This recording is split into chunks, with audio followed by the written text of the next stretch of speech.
I'm going to torque it down to 23 Newton meters. And I can feel the question, so let me address them really quickly. What plugs did I use? So I used BMW plugs specifically. The part numbers will be listed in the video description as well. These are NGKs. Unless you are running a tuned vehicle and specifically need something different in your spark plugs, this is one of those parts that I get from the dealership. They come pre-gapped, so you don't have to worry about gapping your plugs, which personally I hate doing. You know they're right. You know they're not copies of NGKs. They're not off of Amazon or eBay or something else like that, where you never know what you're going to get, because there are a lot of fake spark plugs out there. So in this case, these are stock factory OEM plugs that I got from the dealership.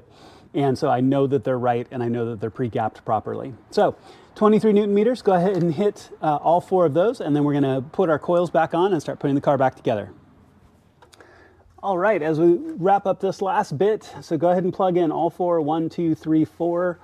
I've saved this last one here. When you put the plug in, you should hear a click and a click out of that lock. Make sure that those are set into place. Go ahead and put these E8s back in. They're just hand snug. Don't crank on them too hard. They're like 8 Newton meters in the official guide, which is nothing. That is just barely hand snug. So go ahead and just take that, snug them down just a little bit, just like that. I mean, it's like just barely any pressure on them at all.